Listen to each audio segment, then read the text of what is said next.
영상 시작 전 여러분들의 구독과 좋아요는 큰 힘이 됩니다. 성민은 38살의 무역업 대표였습니다.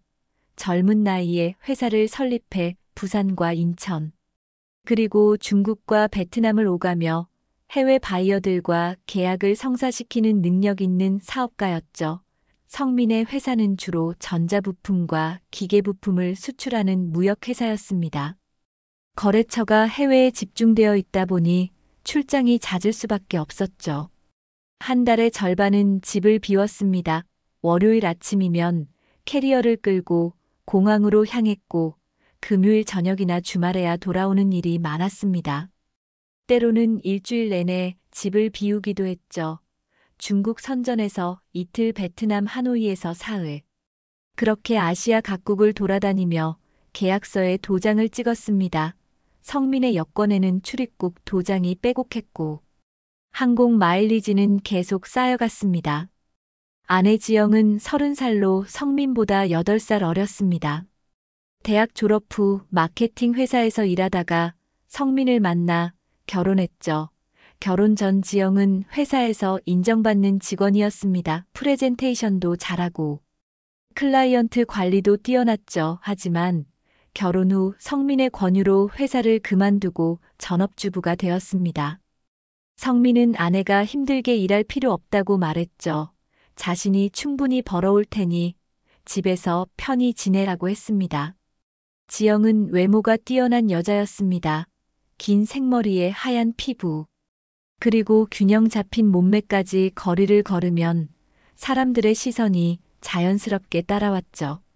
백화점에 가면 화장품 매장 직원들이 먼저 다가와 신제품을 권했습니다. 피부가 좋으니 화장품이 잘 받을 거라고 말했죠. 성민도 아내의 아름다움을 자랑스러워했습니다. 친구들을 만나면 늘 아내 자랑을 했죠. 결혼 초엔 두 사람의 애정이 깊었습니다. 주말이면 함께 영화를 보러 가고 맛있는 음식을 먹으러 다녔죠. 성민은 지영의 손을 잡고 한강공원을 산책하며 앞으로의 계획을 이야기했습니다. 회사가 더 성장하면 큰 집으로 이사 가자고 했죠. 아이도 낳고 행복하게 살자고 약속했습니다. 지영은 남편의 말을 믿었습니다. 하지만 시간이 지나면서 상황은 달라졌습니다. 성민의 출장 횟수가 점점 늘어났죠. 처음엔 한 달에 한두 번이었던 출장이 이제는 한 달에 절반 이상으로 늘어났습니다. 회사가 성장하면서 해외 바이어들과의 미팅이 많아졌기 때문이죠.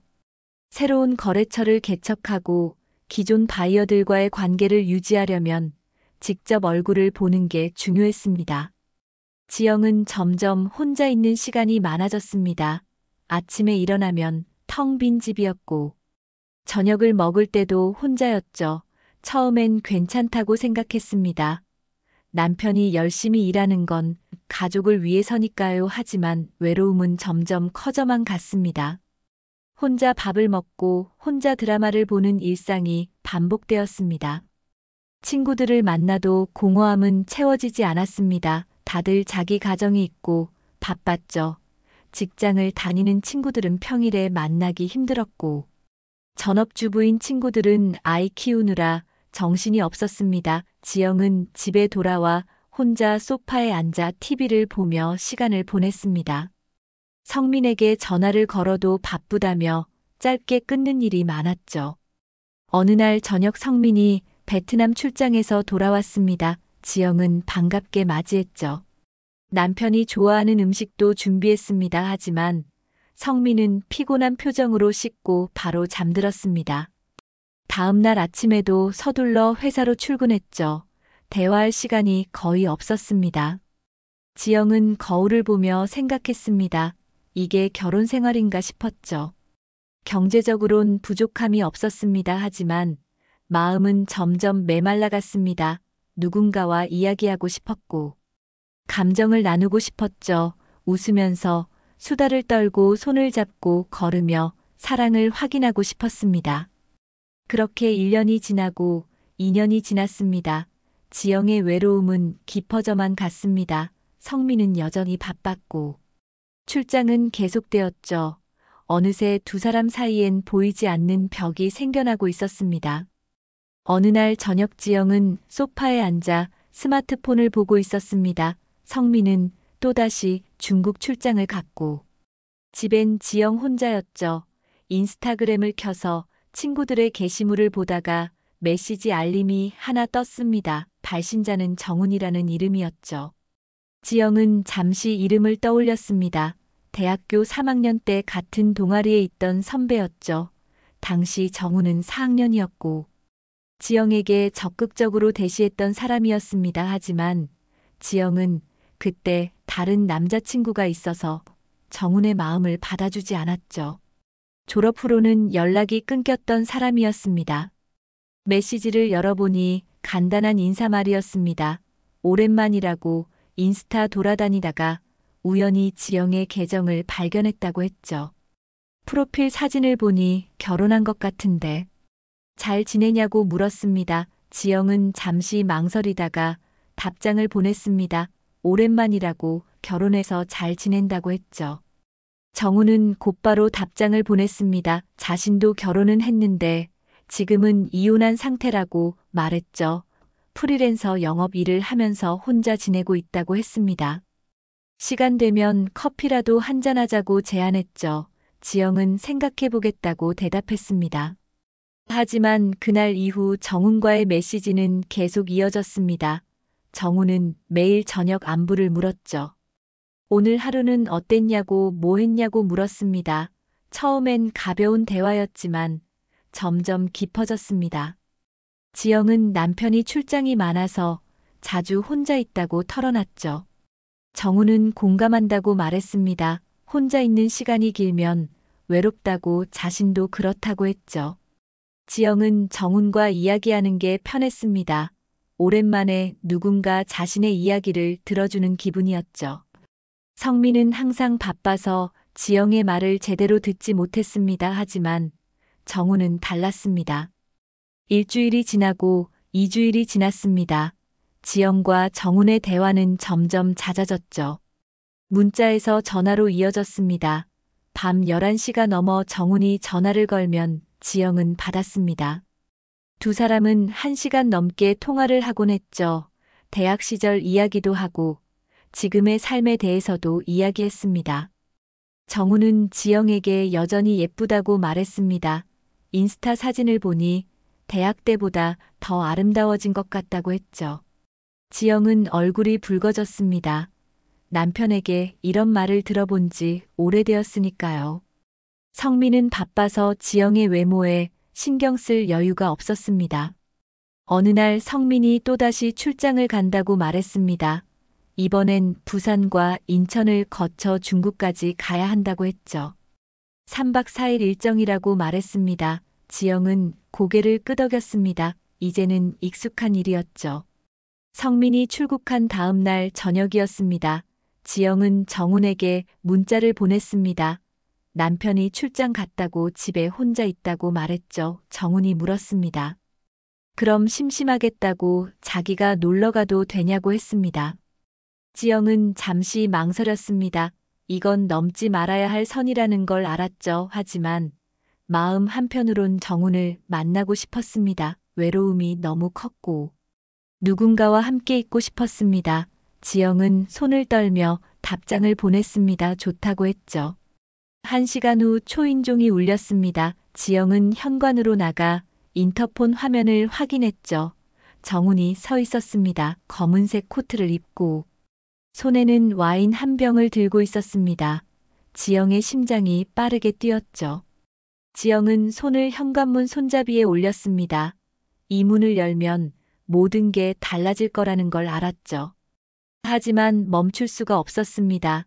외로움이 이성을 이겼습니다. 지영은 천천히 문을 열었습니다. 정훈이 웃으며 들어왔습니다. 오랜만이라고 인사하며 와인을 건넸죠. 지영은 받으며 들어오라고 말했습니다. 정훈은 신발을 벗고 거실로 들어왔습니다. 소파에 앉으며 집이 넓고 좋다고 말했죠. 지영은 주방에서 와인잔을 꺼내왔습니다. 두 사람은 소파에 나란히 앉아 와인을 마시며 이야기를 나눴죠. 처음엔 어색했지만 시간이 지나면서 편안해졌습니다. 정우는 지영의 손을 잡았고 지영은 손을 빼지 않았습니다. 그날 밤 두 사람은 선을 넘었습니다. 지영은 죄책감을 느꼈지만 동시에 오랜만에 느끼는 설렘도 있었죠. 정우는 새벽에 집을 나가며 다음에 또 보자고 말했습니다. 지영은 고개를 끄덕였습니다.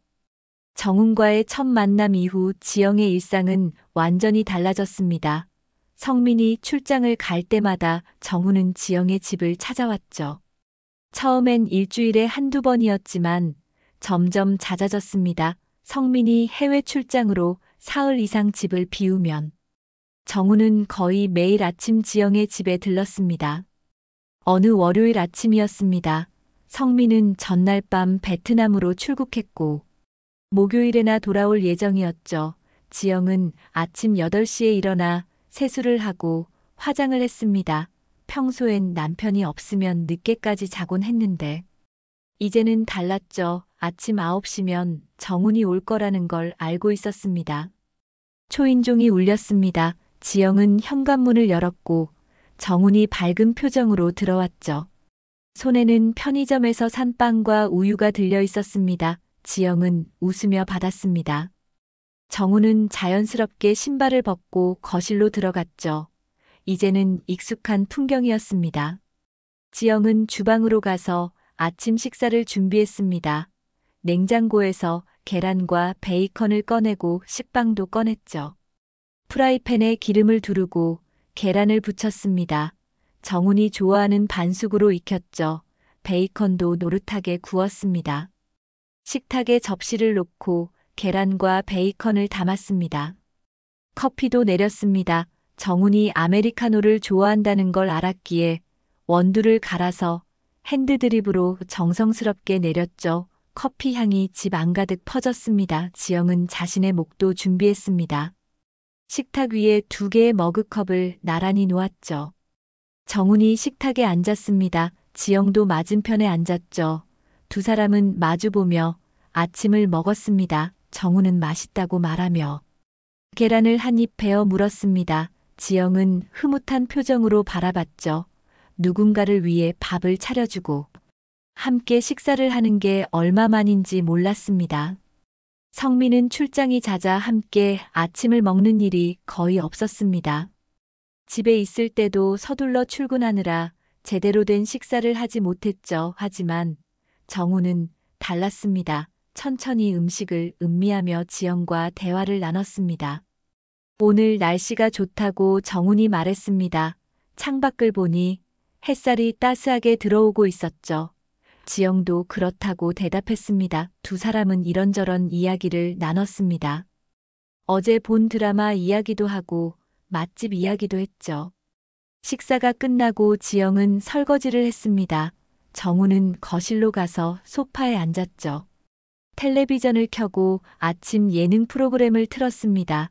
설거지를 마친 지영도 거실로 나왔습니다. 정훈 옆에 앉아 함께 텔레비전을 봤죠. 시간이 흐르면서 정훈은 소파에 비스듬히 누웠습니다. 지영은 정훈의 옆에 기대어 앉았죠. 정훈의 손이 지영의 어깨를 감쌌습니다. 두 사람은 그렇게 오전 시간을 보냈습니다. 마치 오래된 부부처럼 자연스러웠죠. 점심시간이 가까워지면 정훈은 일어나 준비를 했습니다.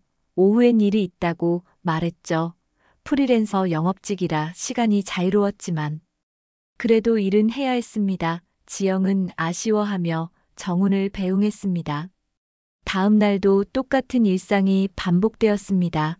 아침 9시면 정훈이 왔고 지영은 식사를 준비했죠. 식탁엔 2개의 머그컵이 놓였고 두 사람은 나란히 앉아 아침을 먹었습니다. 식사 후엔 거실에서 함께 시간을 보냈죠. 그 다음 날도 그랬고 또 그 다음 날도 마찬가지였습니다. 성민이 출장을 간 사흘 동안 정훈은 매일 아침 지영의 집에 왔습니다. 지영은 이제 정훈 없는 아침을 상상할 수 없게 되었죠. 목요일 저녁 성민이 출장에서 돌아왔습니다. 지영은 현관에서 남편을 맞이했죠. 성민은 피곤한 표정으로 가방을 내려놓았습니다. 지영은 식탁을 보았습니다. 아침에 정훈과 함께 사용했던 머그컵 2개가 선반에 놓여 있었죠. 성민은 아무것도 눈치채지 못했습니다. 샤워를 하고 저녁을 먹고 일찍 잠자리에 들었죠. 지영은 거실 소파에 앉아 핸드폰을 봤습니다. 정훈에게서 문자가 와 있었습니다. 내일 아침에도 보자는 내용이었죠. 지영은 답장을 보냈습니다. 남편이 돌아와서 당분간은 힘들 것 같다고 말했습니다. 정훈은 아쉽다고 답했습니다. 다음 출장 때 또 보자고 했죠. 지영은 그러겠다고 답장을 보냈습니다. 정훈은 이제 지영의 일상 속 존재가 되어버렸습니다. 일주일 후 성민은 다시 출장을 떠났습니다. 이번엔 부산과 인천을 거쳐 중국 칭다오까지 가야 한다고 했죠. 5박 6일 일정이라고 말했습니다. 지영은 표정 변화 없이 고개를 끄덕였습니다. 이제는 익숙한 일이었죠. 성민이 출국한 다음 날 아침 정훈에게서 전화가 왔습니다. 오늘은 집에만 있지 말고 밖에 나가자고 제안했죠. 날씨도 좋고. 답답하게 집에만 있으면 안 된다고 말했습니다. 지영은 좋다고 대답했습니다. 어디로 가냐고 물었죠. 정훈이 말했습니다. 마트에 가서 장도 보고 백화점도 구경하자고요. 지영은 잠시 망설였습니다. 사람들이 많은 곳에 함께 가는 건 위험했죠. 누가 볼지 몰랐습니다. 하지만 정훈은 괜찮다고 했습니다. 평일 오전이면 사람도 별로 없다고 말했죠. 지영은 옷을 골라 입었습니다. 청바지에 니트를 입고 코트를 걸쳤죠. 화장도 평소보다 신경 써서 했습니다. 거울을 보며 머리를 정리하고 향수도 뿌렸습니다. 정훈이 좋아할 만한 모습으로 꾸몄죠. 오전 10시에 정훈이 차를 몰고 왔습니다. 지영은 조수석에 탔죠. 정훈은 지영을 보며 예쁘다고 말했습니다. 지영은 얼굴이 붉어지며 웃었습니다. 정훈은 시동을 걸고 출발했죠. 15분 정도 달려 근처 대형마트에 도착했습니다. 평일 오전이라 주차장은 한산했죠. 정훈은 주차를 하고 두 사람은 마트로 들어갔습니다. 입구에서 카트를 하나 집었습니다. 정훈이 카트를 밀고 지영이 옆에서 걸었죠. 과일 코너를 지나갔습니다. 정훈이 사과를 집어들며 이거 싱싱해 보인다고 말했죠. 지영도 고개를 끄덕이며 살 거냐고 물었습니다. 정훈은 그렇다고 대답하며 봉투에 담았습니다. 딸기도 샀고 바나나도 샀죠. 정육 코너로 갔습니다. 지영은 삼겹살을 보며 이거 어떠냐고 물었죠. 정훈이 좋다고 말했습니다. 직원을 불러 300g 포장해달라고 요청했습니다. 소고기도 골랐습니다. 두 사람은 마치 부부처럼 자연스럽게 장을 봤죠. 가공식품 코너를 지났습니다. 정훈이 라면을 집어들며 이거 오빠가 좋아하는 거잖아 라고 말했죠. 아, 맞다고 정훈이 웃으며 대답했습니다. 카트에 라면 한 묶음을 담았습니다. 과자도 몇 개 집어넣었죠. 음료 코너에서는 맥주를 샀습니다. 정훈이 좋아하는 수입 맥주였죠. 지영은 와인도 한 병 집었습니다. 둘이 마실 거라고 말했습니다. 정훈은 고개를 끄덕이며 좋다고 했죠. 커피 코너를 지날 때였습니다. 지영이 고급 원두를 집어들었죠. 이거 핸드드립하면 맛있을 것 같다고 말했습니다. 정훈은 그럼 사자고 했습니다. 카트에 원두를 담았죠. 계산대로 갔습니다. 카트에는 두 사람이 함께 먹을 식재료와 정훈이 좋아하는 간식 커피가 가득 담겨 있었습니다. 계산을 하며 직원이 영수증을 주었죠. 금액은 15만 원 정도였습니다. 정훈이 카드를 냈습니다. 마트를 나와 차에 짐을 싣고 백화점으로 향했습니다. 백화점은 마트에서 10분 거리에 있었죠. 주차를 하고 두 사람은 백화점으로 들어갔습니다. 1층 화장품 매장을 지나며 정훈이 멈춰 섰습니다. 향수 코너였습니다. 정훈은 지영에게 향수를 고르라고 말했죠. 지영은 괜찮다고 손사래를 쳤습니다. 하지만 정훈은 괜찮다고 했습니다. 선물하고 싶다고 말했죠. 지영은 몇 가지를 시향해 봤습니다. 그 중에서 은은한 플로럴 향이 나는 걸 골랐죠. 정우는 직원에게 포장해달라고 말했습니다. 가격은 18만 원이었죠. 정우는 주저없이 카드를 내밀었습니다. 지영은 고맙다고 말하며 선물을 받았습니다. 정우는 지영의 손을 잡고 에스컬레이터를 탔죠. 2층 여성 의류 매장으로 갔습니다. 정우는 지영에게 코트를 보라고 했습니다. 마음에 드는 게 있으면 사주겠다고 말했죠. 지영은 사양했지만 정우는 계속 권했습니다. 결국 지영은 캐멜색 코트를 입어봤습니다. 거울 앞에 선 지영의 모습은 우아했습니다. 정우는 정말 잘 어울린다고 말했죠. 이거 사자고 했습니다. 지영은 너무 비싸다고 말했지만 정우는 개의치 않았습니다. 가격은 60만 원이었죠. 3층 식품관으로 올라갔습니다. 시식 코너가 여럿 있었죠. 두 사람은 손을 맞잡고 이 코너 저 코너를 돌아다녔습니다. 치즈도 맛보고 햄도 맛봤죠. 직원들은 두 사람을 보며 부부로 생각했습니다. 백화점 지하식당가에서 점심을 먹었습니다. 일식집에 들어가 초밥을 주문했죠. 마주 앉아 식사를 하며 두 사람은 웃었습니다. 정우는 지영의 손을 잡으며 오늘 정말 좋다고 말했습니다. 지영도 그렇다고 대답했죠. 백화점을 나오며 정훈이 물었습니다. 다음에 또 나오자고요. 지영은 고개를 끄덕였습니다. 두 사람의 관계는 이제 집 안에서만 머물지 않았습니다. 정훈의 직업은 프리랜서 영업직이었습니다. 특정 회사에 소속되지 않고 여러 제조업체의 제품을 유통업체에 연결해주는 일을 했죠.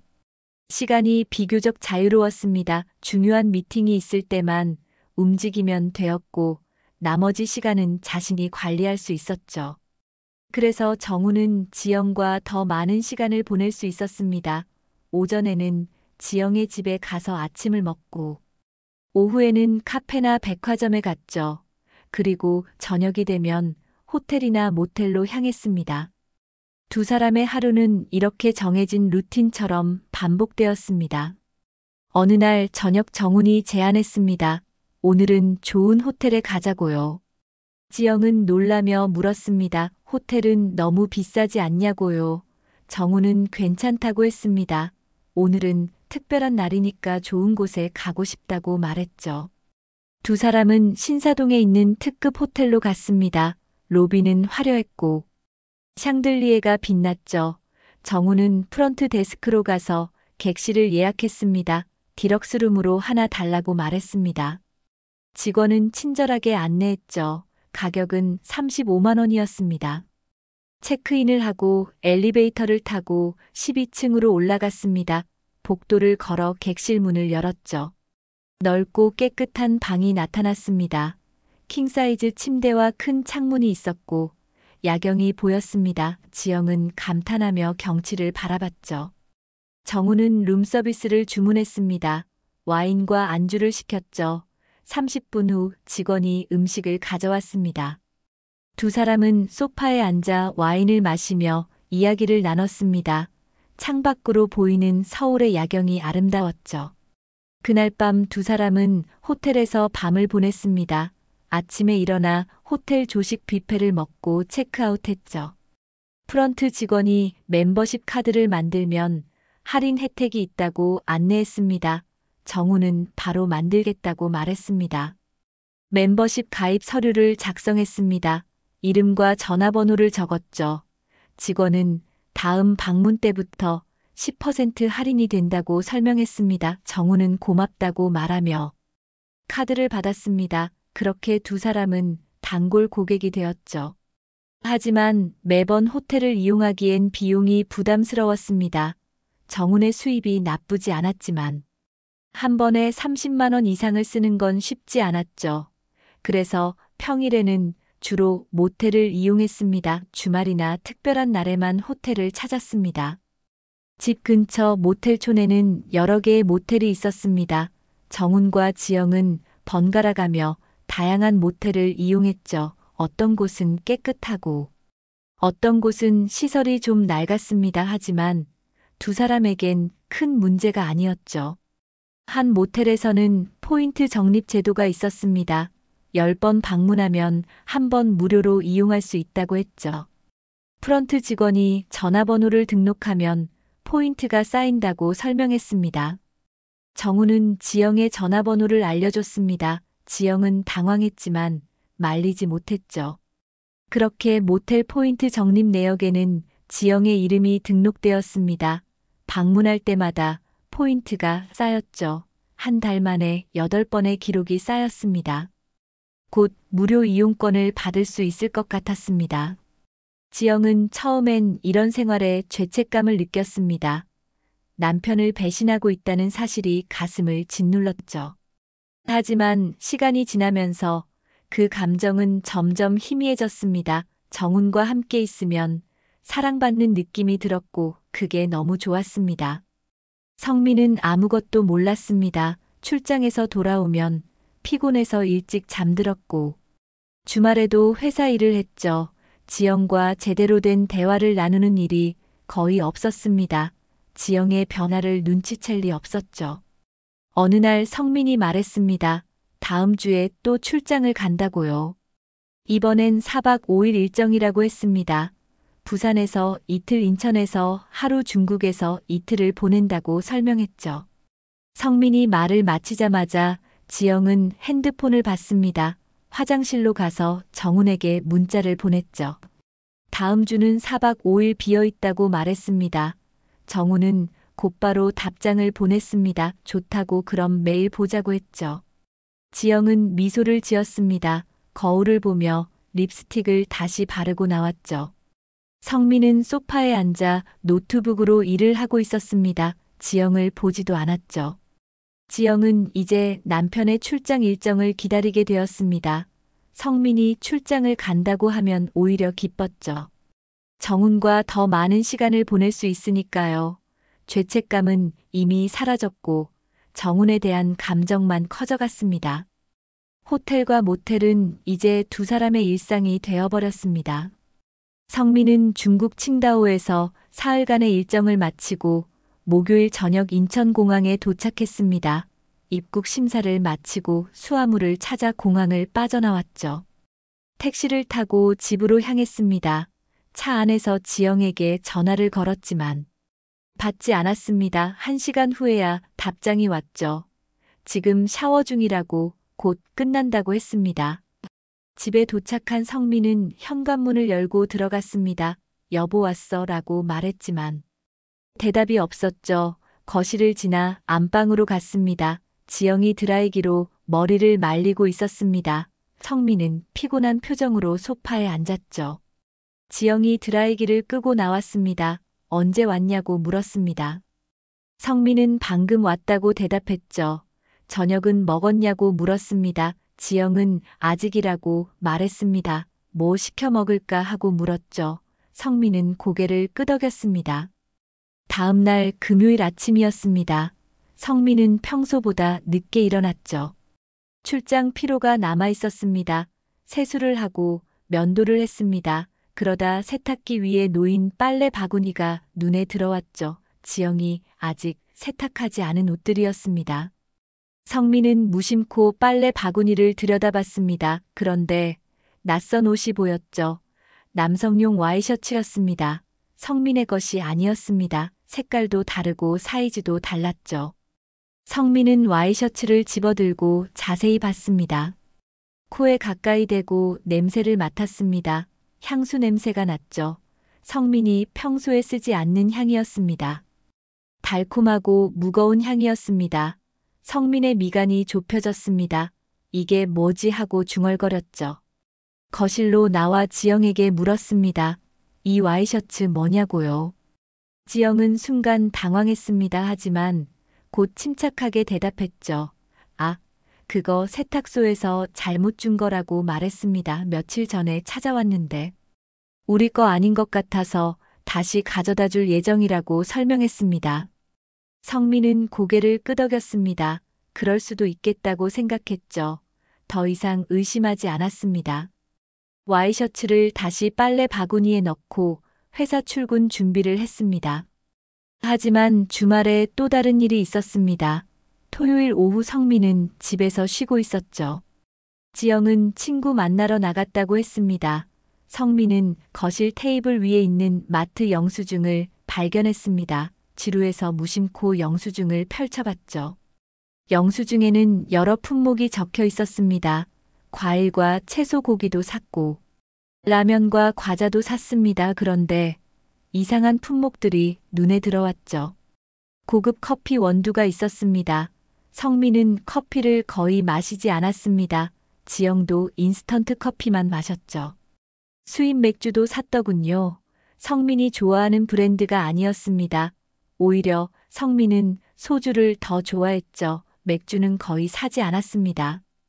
그리고 남성용 로션도 구매 목록에 있었습니다. 성민이 쓰는 브랜드와 달랐죠. 성민은 영수증을 다시 봤습니다. 구매 날짜는 사흘 전이었습니다. 자신이 출장 중일 때였죠. 성민의 머릿속에 의문이 생겼습니다. 누가 이런 걸 샀을까 하고요. 저녁에 지영이 돌아왔습니다. 성민은 영수증을 보여주며 물었습니다. 이거 내가 산 거냐고요. 지영은 영수증을 보더니 그렇다고 대답했습니다. 성민이 다시 물었습니다. 근데 왜 커피 원두랑 맥주를 샀냐고요. 지영은 당황하지 않고 대답했습니다. 친구가 놀러 온다고 해서 샀다고 말했죠. 그 친구가 커피 좋아하고 수입 맥주도 좋아한다고 설명했습니다. 성민은 아 그렇구나 하고 넘어갔습니다. 하지만 마음 한편엔 찝찝함이 남았습니다. 뭔가 이상하다는 느낌이 들었죠. 성민은 잠자리에 누워서도 계속 생각했습니다. 와이셔츠 향수 냄새 마트 영수증에 이상한 품목들 모두 우연일까 하고요. 다음 날 일요일 성민은 집 안을 둘러봤습니다. 혹시 다른 이상한 점이 없나 살펴봤죠. 그러다 현관 신발장을 열었습니다. 자신의 구두 옆에 낯선 남성용 슬리퍼가 보였습니다. 새 제품 같았죠. 지영에게 물었습니다. 이 슬리퍼 뭐냐고요? 지영은 아, 그거 오빠 거 달아서 새로 샀다고 대답했습니다. 성민은 고개를 끄덕였지만 석연치 않았습니다. 자신은 새 슬리퍼가 필요하다고 말한 적이 없었으니까요. 성민의 의심은 점점 커져갔습니다. 혼자 있을 때 집 안 곳곳을 살펴봤죠. 거실 소파 쿠션 사이에서 긴 남성용 머리카락을 발견했습니다. 성민의 머리는 짧았습니다. 이건 자신의 것이 아니었죠. 성민은 결심했습니다. 집에 설치된 CCTV를 확인하기로 했죠. 거실과 현관에 CCTV가 있었습니다. 방범 목적으로 설치한 것이었습니다. 성민은 CCTV 본체를 열어 메모리 카드를 꺼내려 했습니다. 그런데 메모리 카드가 새 것이었습니다. 녹화된 게 거의 없었죠. 최근 이틀치 영상만 있었습니다. 성민은 이상했습니다. 분명 용량이 큰 메모리 카드를 넣어뒀는데 왜 교체되었을까 하고요. 지영에게 물었습니다. CCTV 메모리 카드 바꿨냐고요. 지영은 그렇다고 대답했습니다. 고장 난 것 같아서 새 걸로 바꿨다고 말했죠. 성민은 더 이상 묻지 않았습니다. 하지만 확신이 들었습니다. 뭔가 숨기는 게 있다는 확신이요. 성민은 월요일 아침 회사에 가는 척하고 탐정사무소를 찾아갔습니다. 성민은 강남에 있는 한 탐정사무소를 찾아갔습니다. 인터넷으로 검색해서 평이 좋은 곳을 골랐죠. 사무실 문을 열고 들어가니 50대 중반의 남자가 맞이했습니다. 탐정은 성민을 책상 앞에 앉히고 무슨 일로 왔냐고 물었습니다. 성민은 조심스럽게 말했습니다. 아내를 조사해달라고요. 자신이 출장을 간 사이 집에서 무슨 일이 있었는지 알고 싶다고 했습니다. 탐정은 고개를 끄덕이며 구체적으로 어떤 의심이 드냐고 물었죠. 성민은 그간 발견한 것들을 설명했습니다. 낯선 와이셔츠, 이상한 마트 영수증, 교체된 CCTV 메모리 카드, 모든 것을 이야기했습니다. 탐정은 메모를 하며 들었습니다. 충분히 의심할 만한 정황이라고 말했죠. 일주일 정도 미행하면 진실을 알 수 있을 거라고 설명했습니다. 비용은 일주일에 300만 원이라고 했습니다. 성민은 주저없이 계약서에 서명했습니다. 다음 주 월요일부터 미행이 시작되었습니다. 성민은 평소처럼 출장을 간다고 말하고 집을 나섰죠. 실제로는 부산에 가지 않고 서울에 머물렀습니다. 호텔에 방을 잡고 탐정의 연락을 기다렸습니다. 화요일 오전 9시에 탐정에게서 전화가 왔습니다. 의심되는 남자가 부인의 집을 방문했다고 보고했죠. 지금 집 앞 차량에서 대기 중이라고 말했습니다. 성민은 사진을 보내달라고 요청했습니다. 잠시 후 사진이 도착했습니다. 사진 속에는 30대 초반으로 보이는 남자가 현관문 앞에 서 있었습니다. 성민이 전혀 모르는 얼굴이었죠.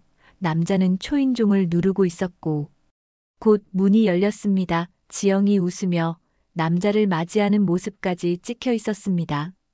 성민의 손이 떨렸습니다. 가슴이 답답해졌죠. 탐정은 계속 감시하겠다고 말하고 전화를 끊었습니다. 성민은 호텔 침대에 주저앉았습니다. 믿고 싶지 않았지만 증거는 눈앞에 있었죠. 오후에 탐정에게서 또 연락이 왔습니다. 두 사람이 함께 외출했다고 보고했죠. 남자가 운전하는 차를 타고 대형마트로 갔다고 말했습니다. 탐정은 마트 주차장에서 대기하며 두 사람을 촬영했습니다. 영상이 전송되어 왔습니다. 지영과 낯선 남자가 카트를 밀며 장을 보는 모습이 담겨 있었죠. 두 사람은 다정하게 웃으며 이야기를 나눴습니다. 과일을 고르고 고기를 담고 과자를 집어넣었습니다. 마치 부부처럼 자연스러웠죠. 계산을 마치고 주차장으로 나오는 장면도 찍혀 있었습니다. 남자가 트렁크에 짐을 싣고 지영은 옆에서 지켜봤습니다. 남자가 지영의 어깨를 감싸는 모습까지 선명하게 보였죠. 성민은 휴대폰을 꽉 쥐었습니다. 수요일에는 더 충격적인 보고가 들어왔습니다. 두 사람이 백화점에 갔다가 신사동의 호텔로 향했다는 내용이었죠. 탐정은 호텔 로비에서 두 사람이 체크인하는 장면을 촬영했습니다. 남자가 프런트에서 카드를 내밀고 지영은 옆에 서 있었습니다. 목요일과 금요일에도 미행은 계속되었습니다. 두 사람은 모텔을 방문했고 카페에서 키스하는 모습도 포착되었죠. 모든 장면이 영상과 사진으로 기록되었습니다. 일주일간의 조사가 끝나고 탐정은 두꺼운 보고서를 성민에게 전달했습니다. 보고서에는 날짜별로 정리된 사진과 영상이 담겨 있었습니다. 집 출입 기록, 마트와 백화점 데이트, 호텔과 모텔 방문까지 모든 것이 증거로 남아 있었죠. 탐정은 이 정도면 법적으로 충분한 증거라고 말했습니다. 성민은 보고서를 들고 법률사무소를 찾아갔습니다. 이혼 전문 변호사와 상담을 했죠. 변호사는 자료를 검토하더니 명백한 불륜이라고 판단했습니다. 상간소송과 이혼소송을 동시에 진행할 수 있다고 설명했습니다. 변호사는 추가 증거를 확보하자고 제안했습니다. 호텔 투숙 기록과 카드 사용 내역을 확인하자고 했죠.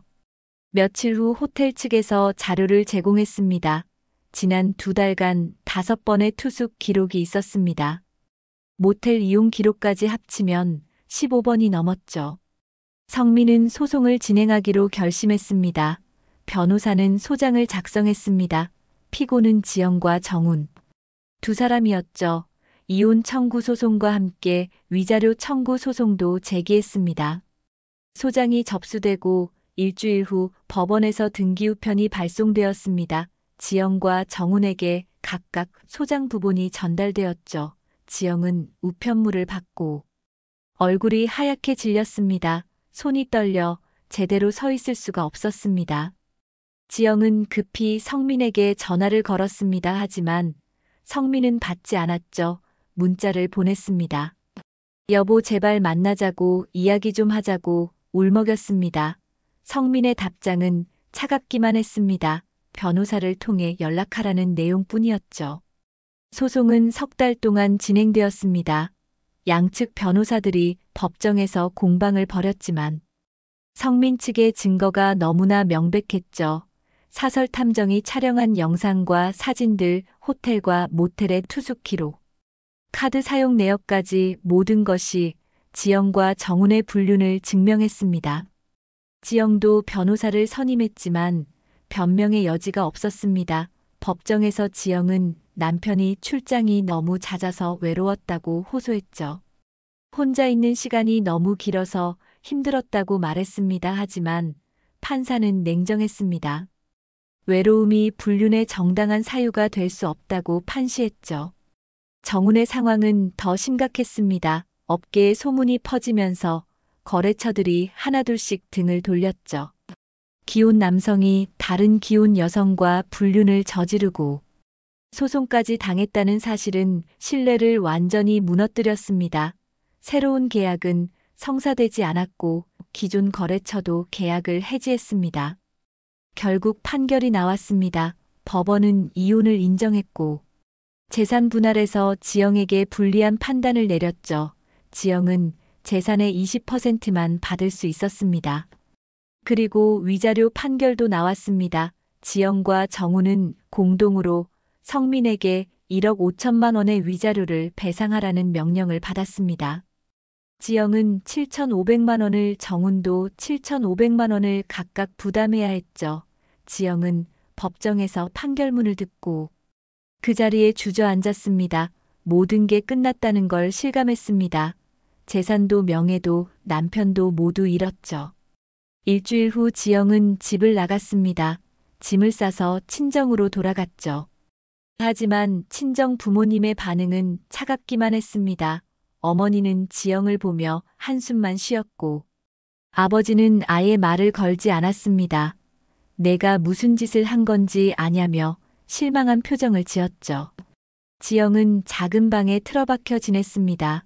하루 종일 침대에 누워 천장만 바라봤죠. 정훈에게 연락을 해도 답이 없었습니다. 그렇게 달콤하게 사랑한다던 정훈은 판결 이후 연락을 완전히 끊었습니다. 결국 모든 게 허상이었다는 걸 깨달았죠. 성민은 혼자 집에 남았습니다. 텅 빈 집은 적막했죠. 거실을 걸으며 지난 일들을 떠올렸습니다. 자신이 출장을 간 사이 이 집에서 무슨 일이 있었는지 이제는 너무나 선명하게 알았습니다. 주방으로 갔습니다. 식탁 위에는 아직도 머그컵 2개가 놓여 있었죠. 지영이 나가면서 정리하지 않고 간 것들이었습니다. 성민은 그중 하나를 집어들었습니다. 컵 안쪽에 립스틱 자국이 희미하게 남아 있었습니다. 성민은 그 컵을 싱크대에 놓고 물을 틀었습니다. 설거지를 하며 생각했죠. 이 식탁에서 지영과 정훈이 함께 아침을 먹었을 거라고요. 자신이 앉던 그 자리에 다른 남자가 앉아 있었을 거라고 상상했습니다. 설거지를 마치고 식탁으로 돌아왔습니다. 자신이 늘 앉던 자리에 앉았죠. 깨끗하게 씻은 머그컵을 식탁 위에 올려놓았습니다. 성민은 컵을 바라보며 중얼거렸습니다. 그 식탁 위에서 나 아닌 남자와 밥을 먹었겠지라고요.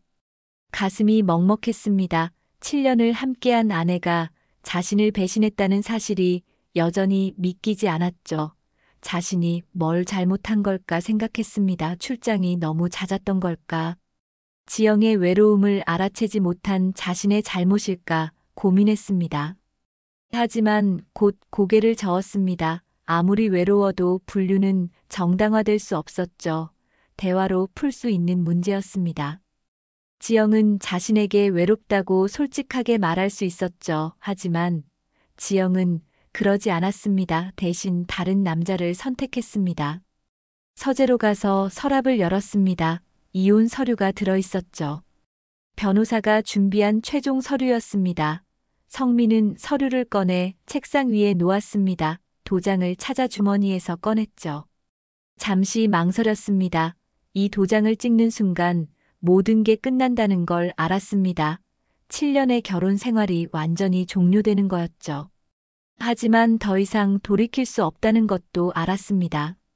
성민은 도장을 꺼내 서류에 찍었습니다.